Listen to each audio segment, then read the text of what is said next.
कल जो है हमने कर्नल जेम्स टोड के बारे में पढ़ा था। कर्नल जेम्स टोड इंग्लैंड का रहने वाला था। 1818 में उदयपुर का जो है सबसे पहले यहाँ बंगाल में आया, एक मानचित्रकार था। उसके बाद उसकी नियुक्ति 1818 में उदयपुर का पॉलिटिकल एजेंट बनाकर भेजा। उसके बाद हमने पढ़ा कि उनको उदयपुर के महलों में शरण मिली। उस टोडगढ़ का किला बनवाया। सुव्यवस्थित इतिहास लिखने वाला पहला व्यक्ति था, इसीलिए इसको राजस्थान के इतिहास का पितामह कहते हैं। और घोड़ा लेकर इसने संपूर्ण राजस्थान की यात्रा की, इसलिए इसको घोड़े वाला बाबा कहते हैं। 1829 में जो है लंदन से एक पुस्तक प्रकाशित होती है जिसका नाम annuls and antiquity of Rajasthan. दूसरी पुस्तक जो है journey of central and western Rajput state of India, जिसको इनकी पत्नी ने पूर्ण किया था, 1836 में लंदन से प्रकाशित होती है। जो इसी पुस्तक में सबसे पहले राजस्थान का नाम राजस्थान के नाम से मिलता है। ये अपने वीर सपूत मिट्टी के लिए कहता है कि यहाँ पर हर व्यक्ति जो है लियोनिडास जैसा वीर, और हर गांव में थर्मोपल्ली स्थित है। टोडगढ़ के किले के लिए कहता कि ये मुझे ये रहने के लिए दिया जाना चाहिए। 1818 की साहिक संध्या करवाता है। 712 मान मौर्य का शिलालेख जो 712 का था उसको लेकर पानी में फेंक देता है। और ये कहता है कि जो राजस्थान के आधे राजपूत तो मुगलों की तलवारों के गुलाम हैं। फिर हमने राजस्थान के नाम का इतिहास देखा था। नाम के इतिहास ऋग्वेद में ब्रह्मवर्त नाम मिलता है। उद्योतन सूर्य की कुवलेमाला मरुकांतार मारवाड़ जो शब्द है वो मध्यकालीन इतिहासकारों ने दिया। राजपूत ताना जो शब्द है सबसे पहले जॉर्ज थॉमस जो है वो देता है 1800 ईस्वी में। उसके बाद सर्वप्रथम जो लिखित प्रयोग विलियम फ्रैंकलिन की पुस्तक the military memorial of mister George Thomas 1805 में करता है। उसके बाद रायथान जो शब्द के है कर्नल जेम्स टोड यूज़ करता है, मोणुत नैण से ख्यात में होता है। फिर बसंतगढ़ राजस्थानी शब्द का सबसे पहले प्रयोग जो है राजस्थानीय द्वितीय के रूप में बसंतगढ़ शिलालेख 625 ईसा पूर्व का जो शिलालेख उसमें होता है, और राजस्थान के पहले चरण में इसका मुख्य नाम मिलता है। यहाँ तक देखा था। अब इसके आगे देखते हैं कि राजस्थान का इतिहास भी 3 भागों में पढ़ा जाता है, जैसे कि क्रिस्टोफ सेलियरस का जो वर्गीकरण है प्राग ऐतिहासिक काल, आग ऐतिहासिक काल और ऐतिहासिक काल। प्राग ऐतिहासिक काल जो है वो उसको पाषाण काल के रूप में जानता है। 2 लाख ईसा पूर्व से 3000 ईसा पूर्व तक का काल है, और उसको पूर्व मध्य और नवपाषाण काल के रूप में जानते हैं। और जो आग ऐतिहासिक काल है उसमें सिंधु सभ्यता और वैदिक सभ्यता को पढ़ा जाता है। आज इसमें वो उससे आगे वाला। तो आगे देखते हैं। तो सबसे पहले पूर्व ऐतिहासिक काल, फिर प्राग ऐतिहासिक काल है तथा ऐतिहासिक काल के रूप में जाना जाता है। ये 3 एरा है जो। उसके बाद राजस्थान में पूर्व या प्राग ऐतिहासिक काल की जानकारी बहुत ही कम उपलब्ध है। प्राग ऐतिहासिक काल है 2 लाख से 3000 ईसा पूर्व तक के काल को माना जाता है। प्राग ऐतिहासिक काल को पाषाण काल भी कहा जाता है। यह 3 भागों में बटा हुआ है। Pre stone age, mesolithic and neolithic and paleolithic, ये 3 एरा है। राजस्थान में सबसे पहले मानव की जानकारी बनास और उसकी सहायक नदियों के आसपास जो है जानकारी मिलती है। 1870 में जो है C.A. हैकेट को जयपुर से तथा इंद्रगढ़ बूंदी से जो है कुल्हाड़ी के साक्ष्य प्राप्त होते हैं, और ऐसे साक्ष्य जो है सेटंकर को झालावाड़ से क्या हो गया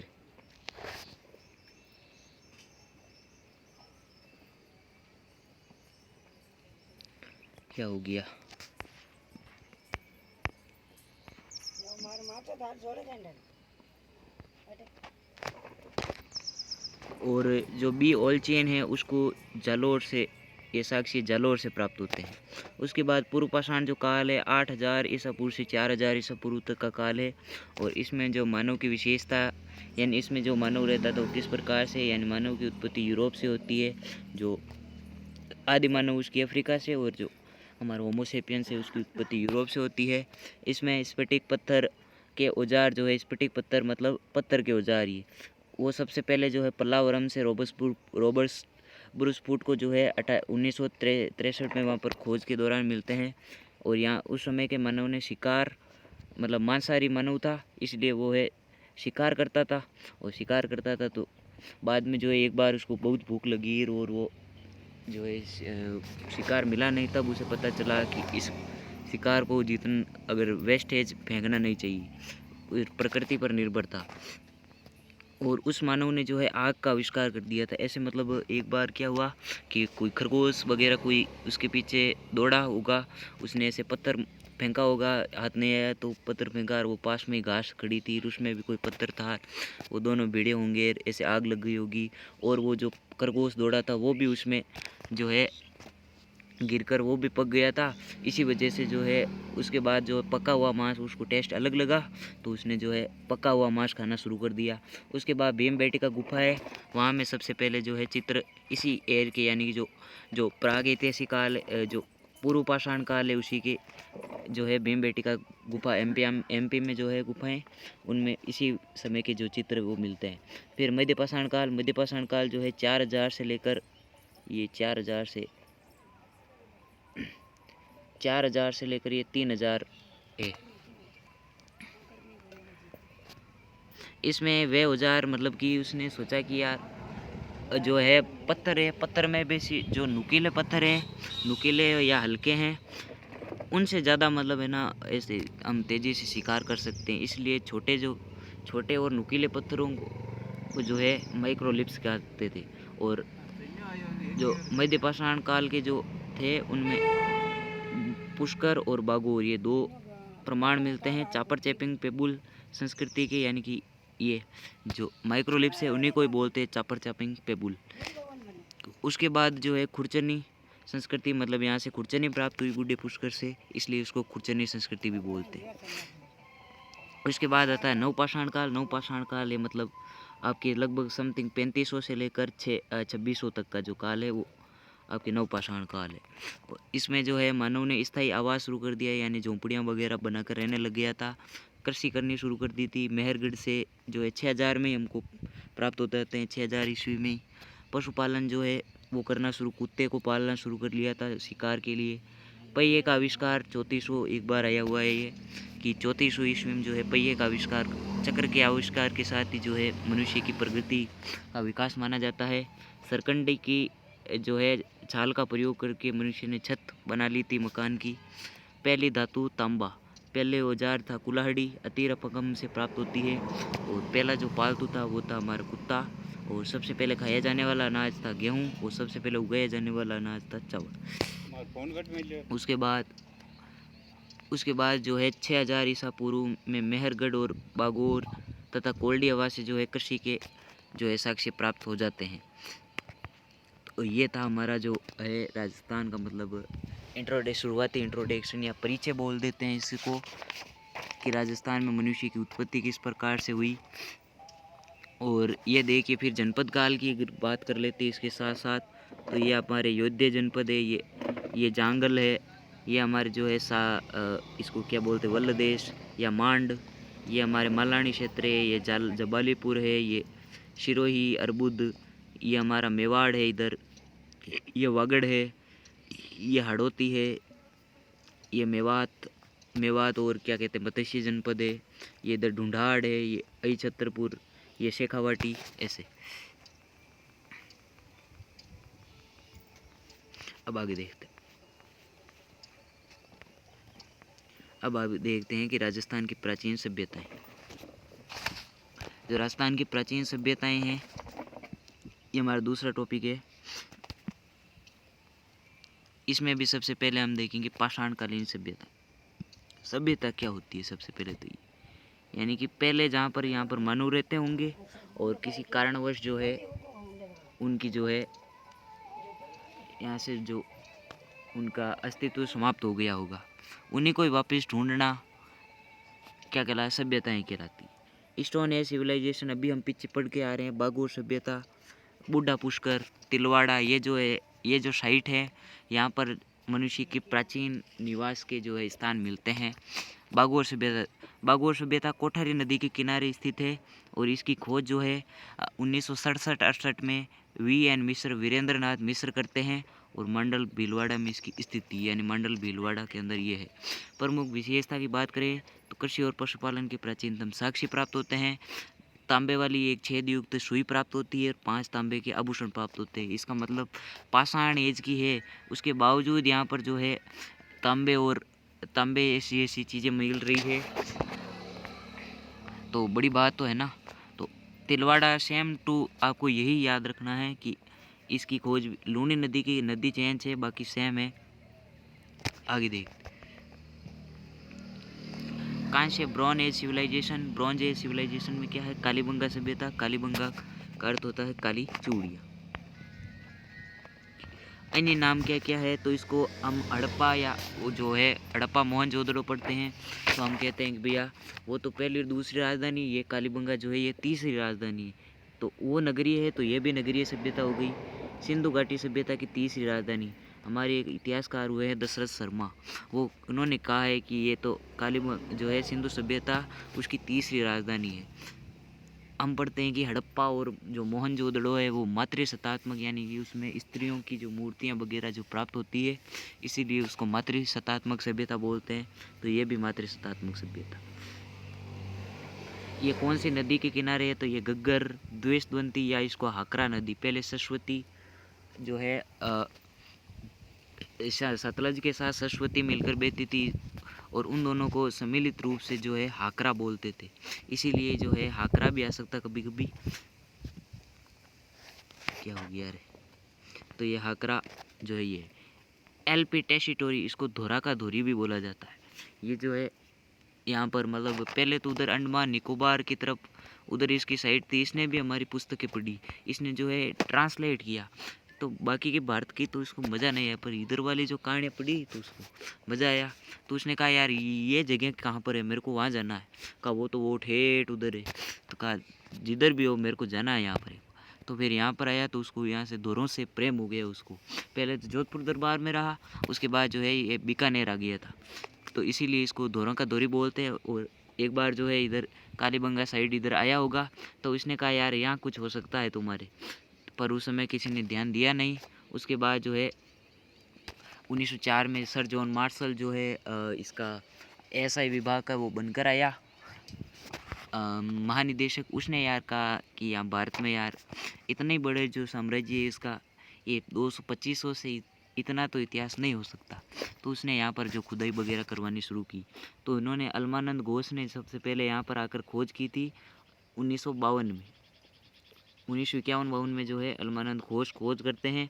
उत्खनन इसका लेट हुआ था, 61 से लेकर 67 तक जो है 68 तक इसका जो उत्खनन कार्य हुआ था। ब्रजबासी पाल, अब देखो ब्रजबासी लाल और बीके थापर, बाल कृष्ण थापर, इन दोनों ने जो है इसका उत्खनन कार्य किया था। और स्थिति इसकी कालीबंगा हनुमानगढ़ है। अब इससे मिलता क्या क्या है?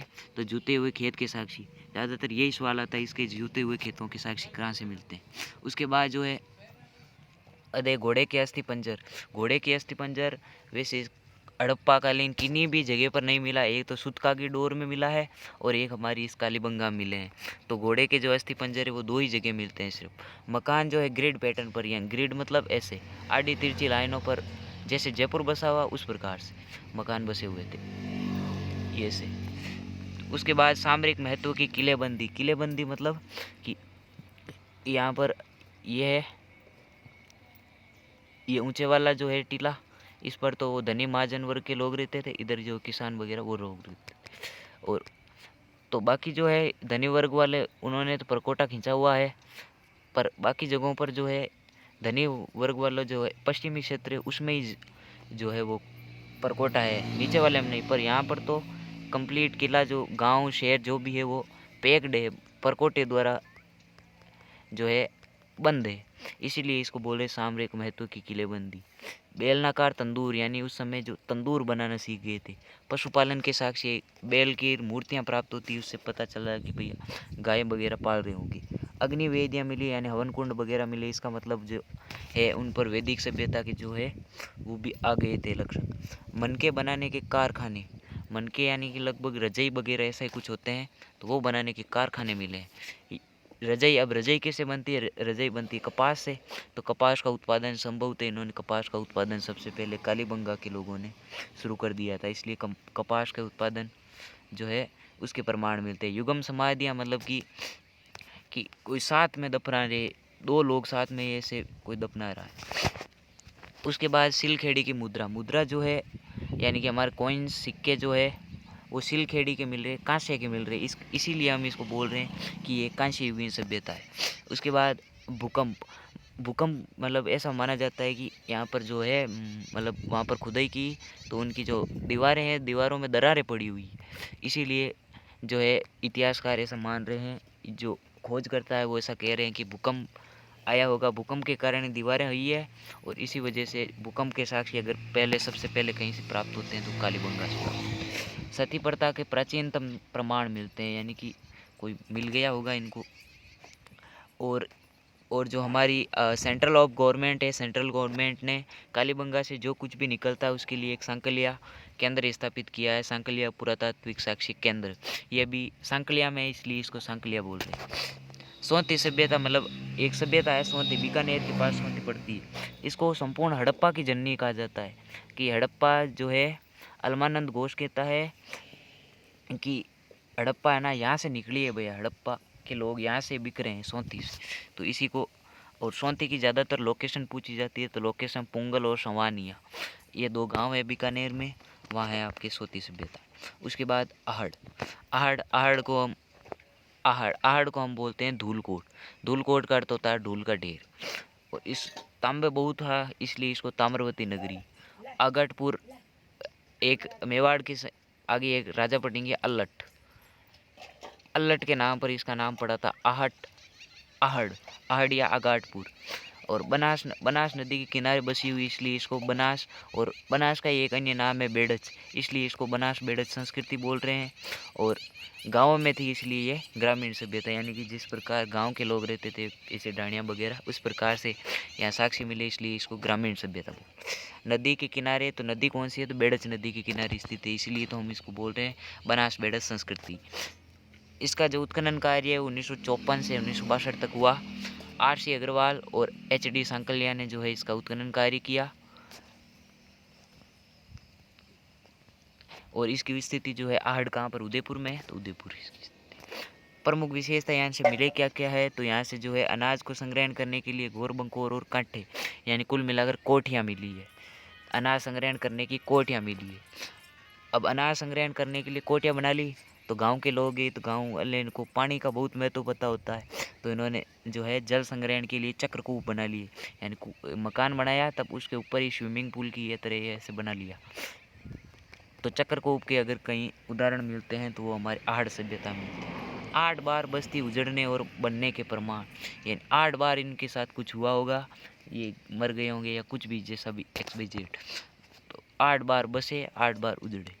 बनासियन बुल की आकृति मिलती है, बनास मतलब बनास नदी, यहाँ पर कोई सांड वगैरह रहे तो 2 मुँहे वाला चूल्हा, यह बात पता नहीं चली कि 2 मुँहे वाला चूल्हा कैसा होता है, तो 2 मुँहे वाले चूल्हे का जो है सबसे पहले जो प्रमाण प्राप्त होते हैं। कपड़े पर बुनाई का ज्ञान, अब देखो सिल्क, उधर हमने मनके बनाने के कारखाने, इसका मतलब रजाइयाँ वगैरह बनाई, तो कपास का उत्पादन वहाँ है, पर कपड़े बुनने के ज्ञान से इसे पता चल रहा है कि कपास की खेती बहुत पुराने समय से शुरू हो गई थी। मकान बनाने में ईंटों का प्रयोग होता है, कालीबंगा में भी ईंटें मिली, कच्ची ईंटें मिली है, यहाँ पर ईंटें मिली है।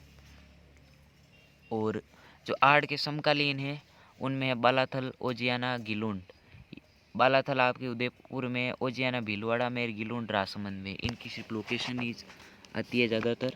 उसके बाद है गणेश्वर सभ्यता, सिविलाइजेशन ऑफ गणेश्वर। गणेश्वर सभ्यता को कहते हैं हम कि ताम्रवती सभ्यता की जननी है ये, तो यानी कि सबसे पहले अगर कहीं से हमको तांबा वगैरह कोई मिलता है तो वो गणेश्वर सभ्यता, सबसे ज़्यादा तांबा मिलता है तो वो हमें गणेश्वर सभ्यता से मिलता है, इसीलिए इसको ताम्र संचयी और ताम्रयुगीन सभ्यताओं की जननी बोलते हैं। पुरातत्व का पुष्कर बोला जाता है इसको, यानी कि इतनी चीज़ें यहाँ से मिली है इसलिए इसको पुरातत्व का पुष्कर बोला है। तो नदी के किनारे नदी कौन सी है, तो कांतली। देखो यहाँ पर एक राजा हुआ है तंवर, एक डायनेस्टी हुई है तंवर डायनेस्टी, उसके नाम पर जो है इस स्थान को जो है तोरावाटी कहने लगा। और कांतली नदी बहती है यहाँ से, तो कांतली नदी का जो प्रवाह क्षेत्र उसी को तोरावाटी बोलते हैं आजकल। 1977 से 78 तक जो इसका उत्खनन कार्य हुआ वही RC अग्रवाल ने किया, पीछे आहड़ का भी RC अग्रवाल ही करते हैं। तोरावाटी सिक्कर। आगे देखो प्रमुख विशेषता क्या है, तो पत्थरों के मकान मिलते हैं, यहाँ पर ईंटों के मकान नहीं मिलते हैं, यहाँ पर मकान पत्थरों के मिलते हैं। और 99% तांबे से निर्मित उपकरण, यानी ज़्यादा सबसे ज़्यादा तांबा मिला, तभी तो इसको बोल रहे ताम्र संचयी संस्कृति या ताम्र युगीन सभ्यताओं की जननी। मछली पकड़ने के कांटे, बाणाग्र इत्यादि जो है वो भी तांबे के मिले। आगे बालाथल जो है आहड़ के समकालीन है और उदयपुर में स्थित है, वल्लभ नगर उदयपुर। वीएन मिस्र, पीछे एक बागोर आई, बागोर की जिन्होंने खोज की ना, उन्होंने इसकी की। तो बागोर वाले जो है उन्होंने बालाथल की खोज की। ये बेड़च नदी के किनारे है और बेड़च के किनारे पीछे आहड़ आई, वो भी बेड़च के किनारे। यहाँ से देखो दुर्ग जैसी इमारत के अवशेष मिलते हैं।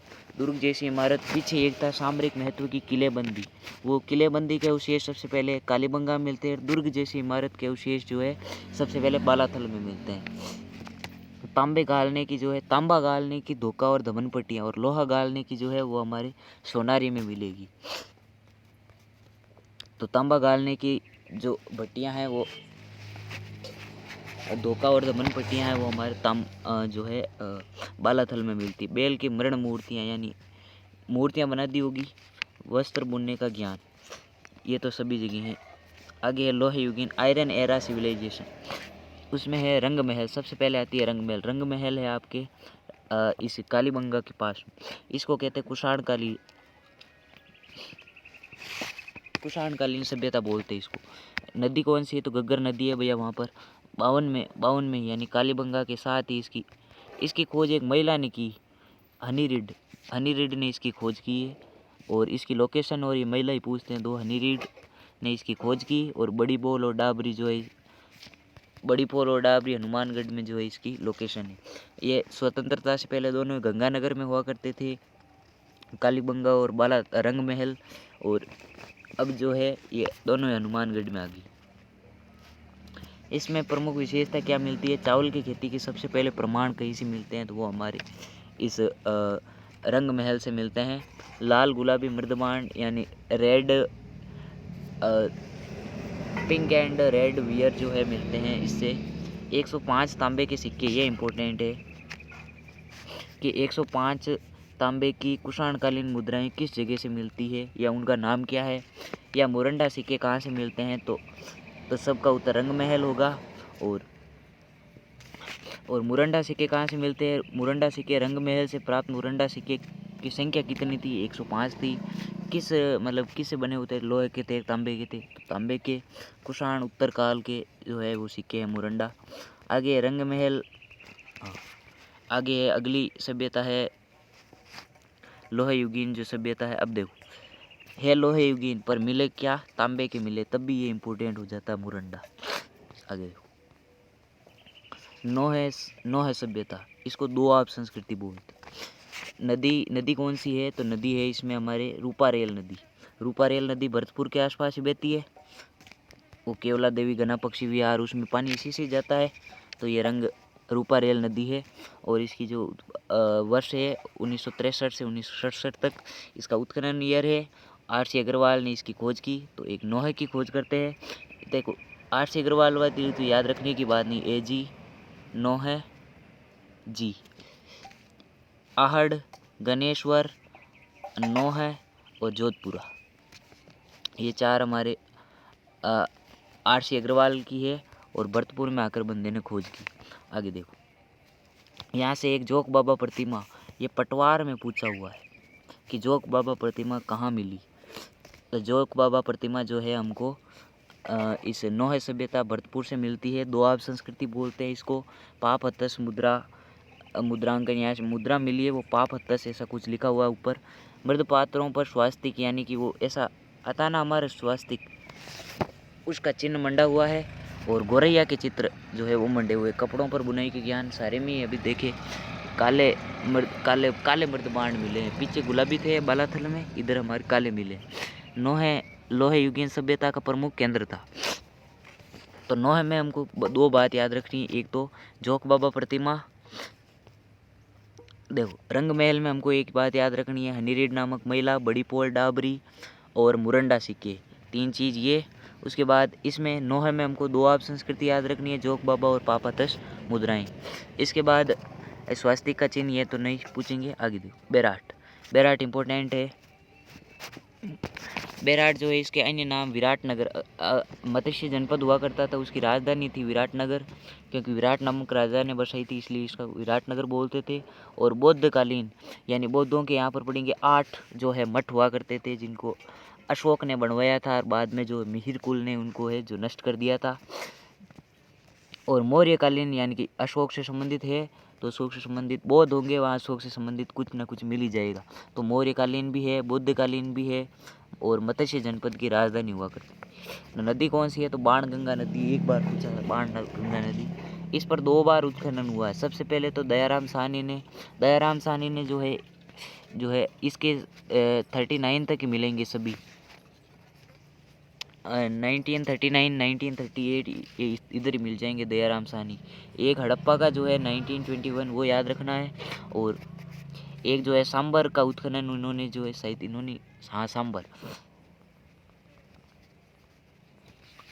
वो एक याद रखना है 1885 में हुआ था। स्थिति भीम की डूंगरी, एक बार ये भी पूछा, महादेव डूंगरी, भीम की डूंगरी, और एक क्या नाम उसका, आगे देखते इस यहाँ से मिलता क्या क्या है। तो देखिए विराटनगर बोलते थे इसको, मत्स्य जनपद की राजधानी है, बौद्धकालीन जो है स्थल है, मौर्यकालीन स्थल है, बाणगंगा नदी के किनारे स्थित है, ये याद रख लेना दूसरी कोई अलावा। उसके बाद भीम की डूंगरी जो इसकी प्रमुख स्थिति है। देखो बीजक की पहाड़ी पर उत्खनन करते समय 1885 में कैप्टन बर्टन को बाबरू शिलालेख मिला, और बाबरू और ये विराट नहीं बेराट है, बाबरू और बेराट शिलालेख प्राप्त हुआ, जिसे वर्तमान में कोलकाता संग्रहालय में स्थापित। तो ऐसा बोल देंगे कि बाबरू और जो विराट या बेराट जो शिलालेख है वो कहाँ है, अभी वर्तमान में कहाँ रखे गए हैं, तो कोलकाता संग्रहालय। किसको मिले थे, तो कैप्टन बर्टन को। कब मिले थे, तो 1865 को। आगे ब्राह्मी लिपि में लिखित अभिलेख अशोक का शिलालेख है, ये दोनों ही। इसमें जो ये पहला वाला ना बाबरू, उसमें लिखा हुआ है बुद्ध धम्म और संघ, उसका नाम मिलता है बुद्धम शरणम गच्छामि, धम्मम शरणम गच्छामि, संघम शरणम गच्छामि। यहाँ पर देखो एक पोटली मिली, पोटली में 36 मुद्राएं हैं। कितनी मुद्राएं, 36 मुद्राओं में से 8 तो पंचमार्क मतलब जिन पर ये 5 प्रकार के चिन्ह, सूर्य है, चंद्रमा वगैरह, ऐसे तारे, ऐसे चिन्ह मंडे हुए हैं, तो इन लिए उनको पंचमार्क आहत मुद्राएं बोलते हैं। जेम्स प्रिंस ने अपने इसको नाम दिया था आहत मुद्रा, और 35 में दिया था, 1835 में। जबकि जो बाकी की यानी 8 तो ये हो गई, पीछे कितनी बच गई, 28। तो 28 जो मुद्राएं वो पीछे बची, वो इंडो ग्रीक मुद्राएं। इंडो ग्रीक मतलब जो भारतीय यवन शासकों द्वारा चलाई गई थी वो मुद्राएं उनमें, और वो मुद्राएं किसकी है, वो मिनांडर की है। पीछे एक बड़ा था, उसका नाम था मुरंडा, और ये अभी जो है ये मिनांडर की मुद्रा है।